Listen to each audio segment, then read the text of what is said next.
Hello friends, हम लोग 7th class की ज्योग्राफी SCERT बुक से शुरू किए थे। 3 चैप्टर तक कंप्लीट हो गया। आज हम लोग चौथा चैप्टर देख रहे हैं, वायुमंडल एवं इसका संगठन। इसका प्लेलिस्ट बन गया, आप जाके प्लेलिस्ट में देख लीजिए। तो वायुमंडल एवं इसका संगठन, तो आज हम लोग वायुमंडल के बारे में लगभग थोड़ा बहुत जानकारी लेंगे। सबसे पहले वायुमंडल के बारे में जानते हैं। पृथ्वी के चारों ओर स्थित वायु का घेरा है जो पृथ्वी की गुरुत्वाकर्षण शक्ति के कारण इससे जुड़ा हुआ है। इसी कारण पृथ्वी को धरातल के पास वायुमंडल की सघनता भी ज़्यादा है। तो पृथ्वी के धरातल के पास यानी पृथ्वी में नीचे की तरफ वायुमंडल की सघनता ज़्यादा है। सीमा, सुरेश, राधा एवं रमेश मैदान में खेल रहे थे। अचानक सुरेश ने कहा, राधा तुम अपनी नाक और मुंह कितनी देर तक बंद रख सकती हो? राधा ने कहा, मैं अभी ऐसा करके देखती हूँ। राधा ने अपनी नाक और मुंह हाथों से बंद किया, लेकिन कुछ ही सेकंड में उसने हटा दिया क्योंकि उसे बेचैनी होने लगी थी। बारी बारी से सबने ऐसा किया, परंतु कुछ ही सेकंड में सबकी सांस टूट जा रही थी। रमेश ने पूछा, ऐसा क्यों हो रहा है? सीमा ने कहा,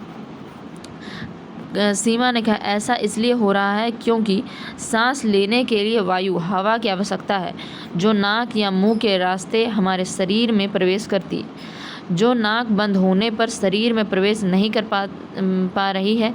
राधा ने कहा, क्या हवा सभी जगह है? राधा ने बताया, मेरी दादी जब ऊंचे पहाड़ों में घूमने गई थी तो उन्होंने बताया था कि ऊपर पहुंचने पर सांस लेने में उन्हें दिक्कत हो रही थी। सुरेश ने पूछा, भला ऐसा क्यों हुआ? सीमा ने कहा, क्योंकि धरातल से ऊपर जाने पर ऑक्सीजन की मात्रा कम हो जाती है। दीदी बता रही थी कि पृथ्वी के जिस भाग पर हम रहते हैं वहाँ से लेकर कई 100 किलोमीटर ऊपर तक वायु पाई जाती है। इसे वायुमंडल कहा जाता है। वायुमंडल से हमारी पृथ्वी चारों ओर घिरी है। पृथ्वी अपने अक्ष पर घूमती है तो वायुमंडल भी उसके साथ घूमता है। बॉक्स में देख लेते हैं, क्या आप जानते हैं वायुमंडल छन्ना पत्र का कार्य करता है। यह सूर्य से आने वाले हानिकारक पराबैंगनी किरणों को छानकर पृथ्वी पर भेजता है। वायुमंडल हमें जीवनदायी वायु प्रदान करता ही है, साथ ही पृथ्वी पर निवास करने वाले सभी जीवों के लिए सुरक्षा कवच भी प्रदान करता है। रमेश ने कहा, मैंने पढ़ा है कि जब सूर्य की किरणें पृथ्वी पर आती है तो इसके कुछ भाग ही पृथ्वी पर पहुंच पाता है। यदि वायुमंडल नहीं होता तो सूर्य की हानिकारक किरणें पृथ्वी पर पहुंच जाती, जिससे पृथ्वी का तापमान इतना अधिक हो जाता कि यहाँ रहना भी मुश्किल हो जाता। वायुमंडल से पृथ्वी पर पहुंचने वाली किरणों को धरातल ग्रहण कर कुछ किरणों को पुनः परिवर्तित कर देते हैं। तब यहाँ वायुमंडल उनमें से कुछ किरणों को पृथ्वी पर ही रोक देता है। बॉक्स में देखते हैं, वायुमंडल के कारण ही पृथ्वी पर परिवर्तित किरणें पुनः अंतरिक्ष में लौटने में अधिक समय लगाती है, जिससे पृथ्वी का तापमान को रहने योग्य बनाता है। अगर ये किरणें पृथ्वी से परावर्तित होकर अंतरिक्ष में लौट जाती तो पृथ्वी इतनी ठंडी हो जाती कि सब कुछ जम जाता।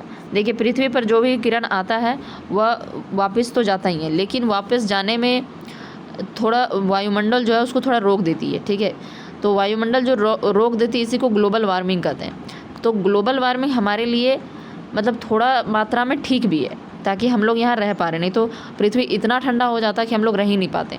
रात में पृथ्वी इतना ठंडा हो जाता कि हम लोग यहाँ रह नहीं पाते। तो थोड़ा बहुत ग्लोबल वार्मिंग अच्छा है, लेकिन यही अगर बहुत ज़्यादा हो जाए तो यह ख़राब हो जाएगा, क्योंकि यहाँ पर बहुत कुछ दिक्कत होने लगेगा। बर्फ़ पिघलने लगेगा और भी बहुत सारा चीज़, वो एक अलग बात है। तो इतना आप समझ लीजिए। सीमा बोल उठी, मेरी दीदी कह रही थी कि जब कभी आकाश में बादल होते हैं तो हमारे यहाँ का तापमान अचानक बढ़ जाता है। ऐसा इसलिए होता है क्योंकि सूर्य की जो किरणें परावर्तित होकर अंतरिक्ष में जाने लगती है तो बादल के कारण रुक जाती है। तो बादल अगर रहेगा तो वह रुक जाएगा, जैसे वायुमंडल के कारण थोड़ा बहुत रुक गया था, लेकिन बादल आ जाने से तो वह पूरी तरह रुक जाएगा और पुनः यह पृथ्वी पर लौट जाती है, जिससे हमारा वातावरण अपेक्षाकृत अधिक गर्म होता है। तभी राधा ने पूछा, पृथ्वी की ऊंचाई वाला भाग पर्वत पहले गर्म होता है या तल वाला भाग अर्थात मैदान? सुरेश बोल उठा, सूर्य की किरणें जब पृथ्वी पर पहुंचती है तो पहले पर्वत पर पहुंचती है, बाद में मैदान पर। इसलिए पर्वत पहले गर्म होना चाहिए, किंतु ऐसा नहीं होता। यह वायुमंडल ऊपर से नहीं बल्कि नीचे से गर्म होता है। जब धरती का ठोस धरातल गर्म हो जाता है तो उसके संपर्क वाली वायु की परतें पहले गर्म होती है एवं उत्तरोत्तर ऊपर की ओर गर्मी प्रवाहित होती रहती है। स्पष्ट है कि जैसे हम ऊपर की ओर जाते हैं गर्मी कम हो जाती है।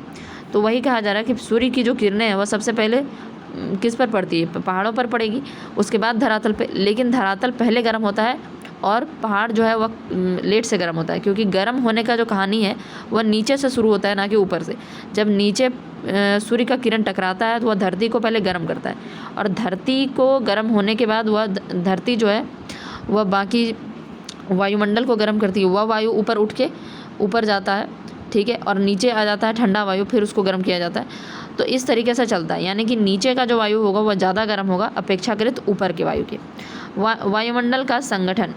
शाम घिर आई थी, सभी बच्चे घर की ओर जा रहे थे। तभी एक गुब्बारे वाला उधर से गुजरा। बच्चों ने गुब्बारे खरीदे। सीमा ने भी गैस वाले गुब्बारे खरीदे। उसका गुब्बारा हवा में उड़ रहा था। रमेश ने पूछा, मैं जब गुब्बारा फुलाकर हवा में ऊपर करता हूँ तो यह ऊपर की ओर क्यों नहीं जाती? सीमा ने राधा से पूछा, राधा तुम बताओ। राधा ने कहा, मुझे नहीं पता। सुरेश बोला, मैं बताता हूँ।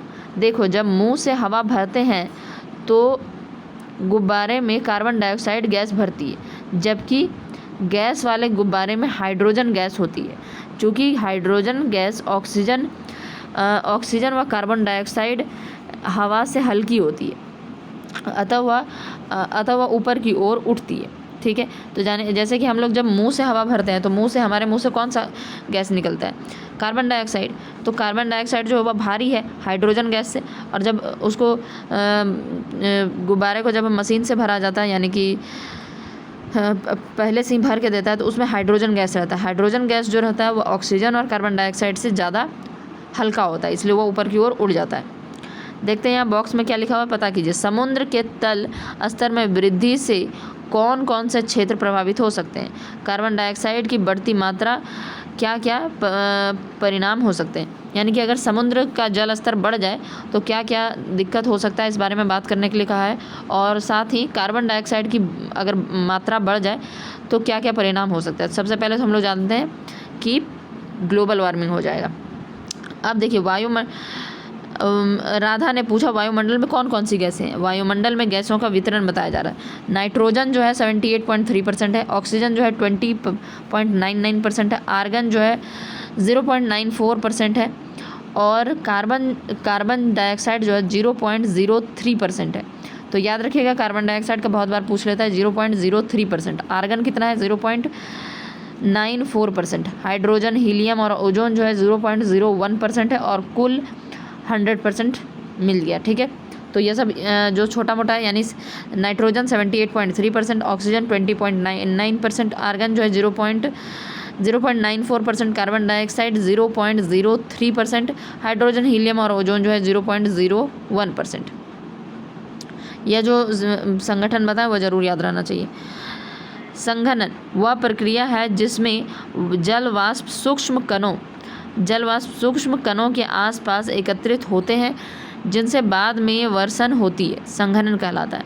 संघनन क्या है? वह प्रक्रिया जिससे जल वाष्प सूक्ष्म कणों के आसपास एकत्रित होती है। जल वाष्प जो है सूक्ष्म कणों के आसपास एकत्र हो जाता है और बाद में वह वर्षा के रूप में गिरने लगता है, इसी को संघनन कहते हैं। सीमा बोली, वायुमंडल में कई गैसें उपस्थित है, जिनमें नाइट्रोजन की मात्रा सर्वाधिक 78.03% है, जबकि ऑक्सीजन 20.9% है। इसके अतिरिक्त carbon dioxide, helium, ozone, argon, hydrogen भी वायुमंडल में पाए जाते हैं। इसके अलावा सूक्ष्म धूल कण पाए जाते हैं, जो संघनन प्रक्रिया के लिए महत्वपूर्ण है।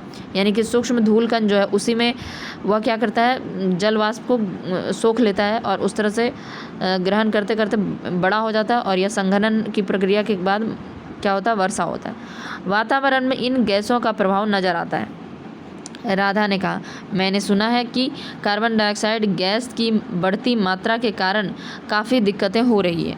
रमेश ने कहा, बिल्कुल ठीक, परंतु कार्बन डाइऑक्साइड की उपस्थिति में ही पेड़ पौधे प्रकाश संश्लेषण की क्रिया द्वारा भोजन बनाते हैं, जिसके कारण पर्यावरण की पूरी खाद्य श्रृंखला एवं अंततः हमारा जीवन संभव है। स्थलीय विकिरण से सूर्य द्वारा प्राप्त ऊष्मा दीर्घ तरंगों में बदल जाती है, जिससे कार्बन डाइऑक्साइड गैस आसानी से सोख लेता है और इस तरह पृथ्वी पर आवश्यक ऊष्मा बनी रहती है, जिससे हमारा जीवन संचालित होता है। तो बताया जा रहा है कि देखिए कार्बन डाइऑक्साइड तो बहुत ज़्यादा बढ़ रहा है, ये एक बात है, लेकिन कार्बन डाइऑक्साइड बढ़ने से ही कार्बन डाइऑक्साइड के कारण नहीं है, पूरी तरह कार्बन डाइऑक्साइड ख़राब नहीं है, क्योंकि पेड़ पौधा जो है उसी के द्वारा भोजन बनाते हैं और उसके बाद वो हमको ऑक्सीजन देते हैं। तो अगर पेड़ पौधा कार्बन डाइऑक्साइड नहीं रहे तो पेड़ पौधा खाना नहीं बनाएंगे और हम लोगों को ऑक्सीजन नहीं मिलेगा। तो यह सब उसके अलावे कार्बन डाइऑक्साइड जो होता है, जितना भी सूर्य से ऊष्मा प्राप्त होता है उसको फिर ऊष्मा को दीर्घ तरंगों में बदल दिया जाता है, ठीक है, और जिसके कारण कार्बन डाइऑक्साइड जो गैस होता है उसको सोख लेता है और इससे हमारे पृथ्वी पर थोड़ा सा गर्मी बना हुआ रहता है, ऊष्मा बना रहता है, जिससे हमारा जीवन संचालित होता है। जैसे कि हम बताएं कि अगर पूरी तरह कार्बन डाइऑक्साइड को हटा दिया जाए या वायुमंडल को हटा दिया जाए तो पूरा ठंडा हो जाएगा रात में वातावरण और उसमें जीना बहुत मुश्किल होगा। वर्तमान समय में हमारी आधुनिक जीवन शैली के कारण वायुमंडल में कार्बन डाइऑक्साइड की मात्रा अत्यधिक वृद्धि हो रही है। अब देखिए कार्बन डाइऑक्साइड होना अच्छी बात है, लेकिन वायुमंडल में बहुत ज़्यादा बढ़ने लगा है, ठीक है। अत्यधिक मात्रा में स्थलीय विकिरण की ऊष्मा को कार्बन डाइऑक्साइड गैस सोख लेती है। अब उससे क्या हो रहा है कि पृथ्वी का जो ऊष्मा है उसको जब पृथ्वी उसको परावर्तित करती है तो वह कार्बन डाइऑक्साइड जो गैस है उसको सोख लेता है।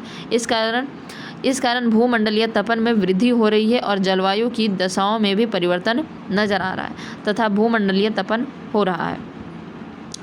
राधा ने पूछा, इससे क्या परेशानी होगी?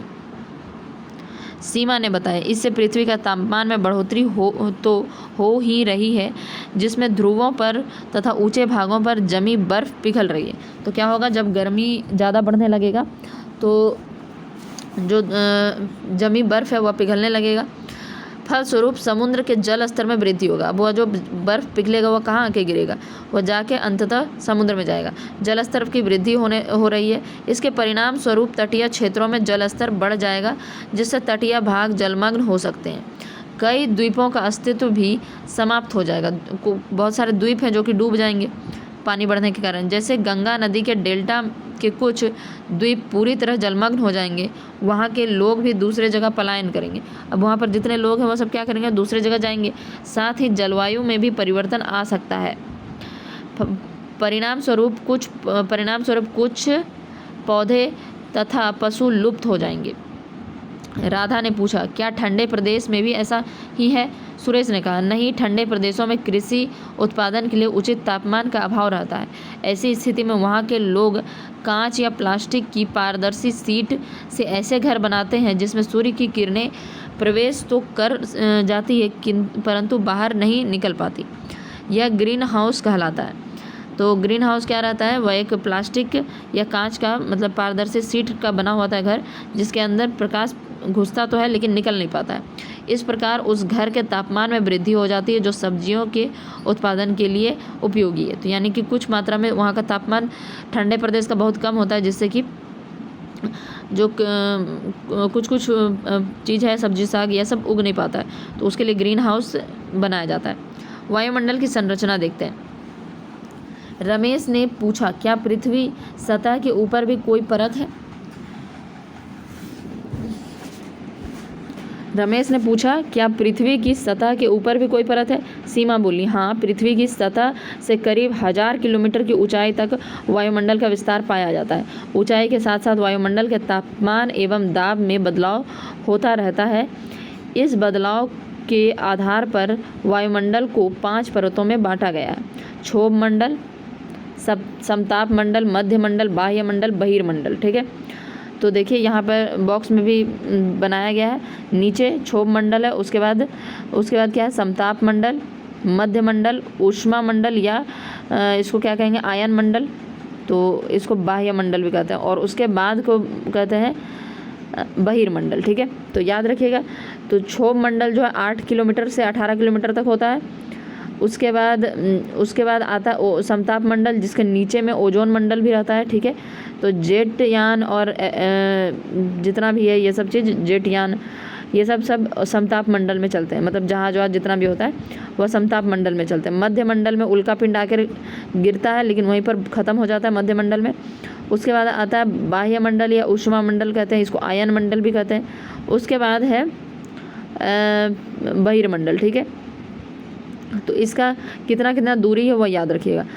जो क्षोभ मंडल है वो 8 से 18 किलोमीटर है। उसके बाद ओजोन मंडल या समताप मंडल जो है 50 किलोमीटर तक, 80 किलोमीटर तक मध्य मंडल, 450 किलोमीटर तक बाह्य मंडल या ऊष्मा मंडल, उसके ऊपर 1000 किलोमीटर तक बहिर्मंडल। ठीक है, राधा ने पूछा ये मंडल क्या है, इसका क्या महत्व है। सुरेश ने कहा मैं तुम्हें इन मंडलों के बारे में बताता हूँ। सबसे पहले क्षोभ मंडल है, यह वायुमंडल की सबसे निचली एवं महत्वपूर्ण परत है। मौसम संबंधी परिवर्तन इसी मंडल में होते हैं। इसकी औसत ऊंचाई 13 किलोमीटर है। तो देखिए क्षोभ मंडल क्या है, इसी में सारे मौसम संबंधी घटनाएं होते हैं, बारिश वारिश जो भी, बिजली कड़कना, ये वो सब कुछ क्षोभ मंडल में होता है। इसकी औसत ऊंचाई कितनी है, 13 किलोमीटर, यानी कि क्षोभ मंडल जो ध्रुव पर होता है वहाँ पर 8 किलोमीटर और विषुवत के पास 18 किलोमीटर होता है। अगर हम एवरेज निकालेंगे तो 13 किलोमीटर होगा। ठीक है, देखते हैं। क्षोभ मंडल की ऊंचाई व विस्तार सभी स्थानों पर एक समान नहीं है। विषुवत क्षेत्र में इसकी लंबवत विस्तार अधिक होती है, क्योंकि विषुवत क्षेत्र में देखिए वायु गर्म होकर ना ऊपर तक चला जाता है। ठीक है, तो इसलिए उसका विस्तार जो होता है 18 किलोमीटर तक हो जाता है। जहाँ जलवाष्प एवं धूल कण की अधिकता मिलते हैं। मौसम संबंधी सभी घटनाएं इसी मंडल में घटित होती है। इस मंडल में जैसे जैसे ऊंचाई पर जाते हैं तापमान कम होता जाता है। तो पहले जैसे जैसे आप ऊपर जाते जाएंगे इस मंडल में क्या होगा, तापमान कम होगा। क्षोभ मंडल की ऊपरी सीमा को क्षोभ सीमा कहते हैं। उसके ऊपर क्या होता है, समताप मंडल होता है। क्षोभ सीमा के ऊपर समताप मंडल। तो 2-3 बात इसमें याद रखना है। पहला तो इसी में मौसम संबंधी सारी घटनाएं होती है। 13 किलोमीटर औसत ऊंचाई है। जो विषुवत रेखा है इसमें लंबवत जो विस्तार है वह ज़्यादा हो जाता है और ध्रुव पर कम हो जाता है। उसके बाद यहाँ जल वाष्प और धूल कण की अधिकता होती है। मौसम संबंधी सभी घटनाएं यहीं पर होती है। जैसे जैसे इसमें आप ऊपर जाते जाएंगे और तापमान कम होता जाएगा। क्षोभ मंडल के सबसे ऊपरी सीमा को कहते हैं क्षोभ सीमा, और इसके ऊपर समताप मंडल है, यानी क्षोभ सीमा के ऊपर समताप मंडल। समताप मंडल का आरंभ क्षोभ मंडल के बाद होता है। समताप मंडल का आरंभ क्या होता है, क्षोभ मंडल के बाद होता है। इस मंडल का फैलाव लगभग करीब 50 किलोमीटर तक की ऊंचाई तक है। इसमें हम लोग बॉक्स में देखे भी थे कि यह जो सेकंड वाला है वह 50 किलोमीटर तक है। इस मंडल के निचले भाग में अर्थात 20 किलोमीटर की ऊंचाई तक तापमान स्थिर रहता है। इसके बाद जैसे जैसे ऊंचाई पर जाते हैं तापमान तेजी से बढ़ता है। तो क्षोभ मंडल में क्या हो रहा था, जैसे जैसे ऊपर जा रहे थे तापमान घट रहा था। समताप मंडल में क्या होता है, कुछ दूर यानी 20 किलोमीटर तक तो नीचे का जो 20 किलोमीटर भाग है वह तो एकदम समताप रहता है, यानी उसमें वहाँ ताप बिल्कुल भी घटता नहीं है। इसलिए तो वहाँ पर एरोप्लेन, हवाई जहाज ये सब उड़ पाता है। ठीक है, तो 20 किलोमीटर तक की ऊंचाई में तापमान स्थिर रहता है। इसके बाद जैसे जैसे ऊपर जाते जाते हैं तापमान तेजी से बढ़ता जाता है। ऐसा होने का प्रमुख कारण इस परत के ऊपर ओजोन परत पाई जाती है। ऐसा इसलिए होता है क्योंकि जैसे जैसे आप ऊपर जाते जाते हैं ओजोन परत होता है। ठीक है, क्योंकि यह परत सूर्य के पराबैंगनी किरणों को सोख लेता है। यह मंडल हवाई जहाज की उड़ान के लिए उपयुक्त है। तो ये गर्म क्यों होते जाता है जैसे जैसे ऊपर जाते हैं, क्योंकि इसमें ओजोन परत होता है जो कि पराबैंगनी किरणों को सोख लेता है। और इसी मंडल में हवाई जहाज उड़ाने के लिए उपयुक्त है, क्योंकि यहाँ समताप होता है, तापमान बढ़ता घटता नहीं है, कोई भी मौसमी घटना नहीं होती है। उसके बाद आता है मध्य मंडल। यह समताप मंडल के ठीक ऊपर वाली परत है। इसकी ऊंचाई करीब 80 किलोमीटर है, यानी कि उसकी ऊंचाई जो है 80 किलोमीटर तक है। यहाँ ऊंचाई के बाद तापमान घटता है। तो जैसे जैसे ऊंचाई पर जाएंगे तापमान घटता जाएगा। यह मंडल अंतरिक्ष से आने वाले उल्कापिंडों से हमारी रक्षा करता है, क्योंकि जैसे ही उल्कापिंड इस मंडल में प्रवेश करते हैं, घर्षण के कारण जल जाते हैं और पृथ्वी पर नहीं पहुंच पाते हैं। तो जैसे ही इस मंडल में, मतलब कि मध्य मंडल में पहुंचता है, पूरा जो उल्कापिंड है वह क्या होता है, रगड़ खा खा के वह पूरी तरह टूट फूट के जल जाता है। आयन मंडल या बाह्य मंडल, ठीक है। वायुमंडल की इस परत की ऊंचाई बढ़ने के साथ तापमान में तीव्रता से बढ़ता है। आयन मंडल इस परत का एक भाग है। पृथ्वी से प्रसारित रेडियो तरंगे इसी परत से परावर्तित होकर पृथ्वी पर आती है। यानी कि रेडियो तरंगों के लिए अगर हम बात करें तो आयन मंडल इसीलिए इसको बोला जाता है, क्योंकि यहाँ पर आयोनाइजेशन का काम बहुत ज़्यादा होता है, ठीक है, या बाह्य मंडल कहते हैं इसको। पृथ्वी से प्रसारित रेडियो तरंगे इस परत से परावर्तित होकर पृथ्वी पर आती है। बाह्य मंडल का फैलाव 80 किलोमीटर से लेकर 450 किलोमीटर तक है, ठीक है। उसके बाद आते हैं बहिर्मंडल। यहाँ वायुमंडल की सबसे ऊपरी परत है। यह वायु की पतली परत होती है। हल्की गैस जैसे हीलियम हाइड्रोजन यही अंतरिक्ष में तैरती है। जो भारी गैस होगा वो तो नीचे रहेगा, जैसे कि कार्बन डाइऑक्साइड जो है वो नीचे रहता था, ऑक्सीजन नीचे रहता था। जैसे जैसे ऊपर जाएंगे ऑक्सीजन कम होते जाएगा, क्योंकि भारी गैस ऊपर नहीं जा सकती है। केवल हाइड्रोजन हीलियम ही बहिर्मंडल में पाए जाते हैं। रमेश ने कहा, तब तो हम सभी कई परतों से घिरे हैं। सुरेश ने कहा, बिल्कुल ठीक। यहाँ यही परत कई तरह से हमें प्रभावित करते हैं। राधा ने कहा, इन बातों में तो हमें समय का ध्यान ही नहीं रहा। देखो सूर्यास्त हो गया है। सभी ने सूर्य की दिशा में देखा, जो बहुत बड़ा व संतरे रंग का लग रहा था। सूर्य के इस रूप को देखकर सभी रोमांचित थे और इसी की चर्चा करते हुए घर की ओर चल पड़े। तो इसमें हम लोग देख लिए कि क्या क्या इंपॉर्टेंट बात है। देखिए, एक प्रॉब्लम आप लोगों को हुआ होगा कि कब ऊपर जाने के बाद तापमान घट रहा है, बढ़ रहा है, ये थोड़ा सा दिक्कत होगा तो याद रखिए, एक मंडल में क्या होता है, जैसे क्षोभ मंडल का याद रखिए आप। क्षोभ मंडल में जैसे जैसे आप ऊपर जाएंगे तापमान घटता जाएगा। फिर समताप मंडल में क्या है, जैसे जैसे आप ऊपर जाएंगे यह तापमान बढ़ता जाएगा। फिर उसके ऊपर वाला मंडल में जैसे जैसे आप ऊपर जाएंगे क्या होगा, तापमान घटेगा। उसके ऊपर का मंडल में जैसे जैसे आप ऊपर जाएंगे तापमान बढ़ेगा। तो ये ऑल्टरनेट चलता है, ठीक है। क्षोभ मंडल का केवल याद रख लीजिए कि जैसे जैसे आप ऊपर जाएंगे तापमान घटेगा। उसके बाद समताप मंडल है, उसमें बढ़ेगा। मध्य मंडल में क्या है, ऊपर जाने से घटेगा।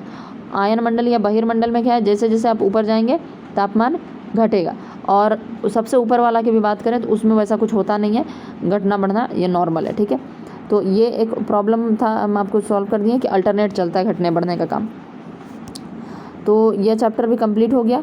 अब हम लोग थोड़ा सा MCQ है इसका, थोड़ा सा देख लेते हैं।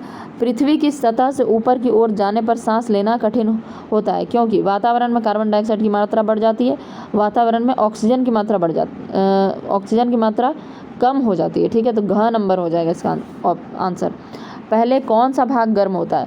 पहले जल का भाग गर्म होता है, स्थल का सतह, पर्वतीय भाग, वायुमंडल।